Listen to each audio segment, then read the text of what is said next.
Bonjour et bienvenue dans The Corner spécial Coupe du Monde. L'Argentine s'est difficilement qualifiée pour les quarts de finale. L'Albiceleste a beaucoup souffert face aux Suisses pour obtenir son ticket. Elle affrontera la Belgique, dernière qualifiée pour les quarts.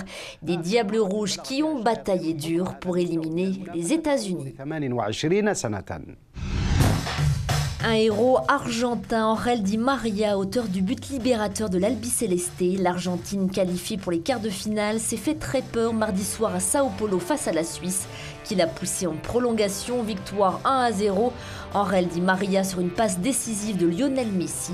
Un scénario épique dans les dernières minutes où la Nati a tout tenté pour égaliser. Elle devra encore patienter pour disputer un quart de finale qu'elle attend depuis 60 ans. À Salvador de Bahia, les Diables Rouges sont venus à bout des États-Unis et se qualifient pour les quarts de finale, victoire 2-1. Il a fallu attendre les prolongations pour que Kevin De Bruyne fende l'armure américaine d'une frappe croisée à la 93e. Lukaku double la mise à la 105e. Les Américains réduisent la marque grâce à Julian Green à la 107e. La Belgique a finalement réussi à concrétiser ses occasions malgré l'immense performance du gardien américain Tim Howard.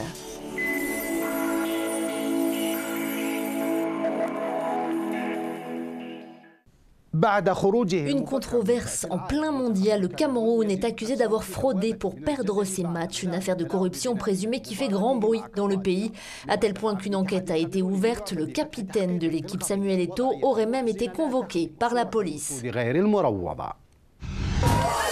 C'est le magazine allemand Der Spiegel qui révèle l'affaire, parlant d'un arrangement sur le résultat des matchs pour des paris truqués et l'exclusion d'un joueur en première période. La fédération camerounaise a ouvert une enquête. Sont concernés les 3 matchs du premier tour, notamment Cameroun-Croatie, perdu 4-0 par les Lions indomptables. Lors de ce naufrage, 2 joueurs camerounais se sont battus entre eux. Un autre a donné un coup de coude dans le dos d'un adversaire. L'arbitre l'a exclu et il a été suspendu 3 matchs. La FECAFOOT s'engage à tout faire pour régler cette question. La FIFA n'a pas souhaité faire de commentaires. Nous nous sommes vraiment trompés. Sur 56 matchs, l'équipe des sports d'Euronews a su seulement prédire 4 bons résultats. Il faut dire que nous n'étions pas toujours d'accord entre nous, mais la majorité l'emporte à chaque fois. Et c'était sans compter la voix de notre rédacteur en chef, un Espagnol.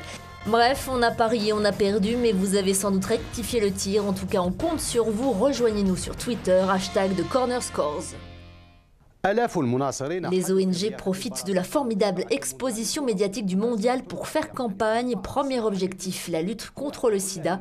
Et c'est en musique et avec le sourire que les militants associatifs font passer leur message. Ne laissez pas le sida gagner. Proteja o gol, viu? Pas de fête sans prévention, c'est le mot d'ordre de ces bénévoles qui profitent de la Coupe du Monde pour parler du sida et des maladies sexuellement transmissibles. Distribution de 100 000 préservatifs dans les rues de Rio.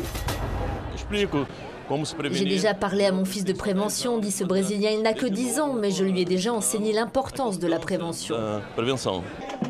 Cette initiative fait partie du programme des Nations Unies, Protéger l'objectif. Elle a débuté lors du Mondial 2010 en Afrique du Sud. Cette année, cette campagne de prévention se déroule dans les 12 villes hôtes du Mondial brésilien. C'est tout pour aujourd'hui. The Corner spécial Coupe du Monde revient demain.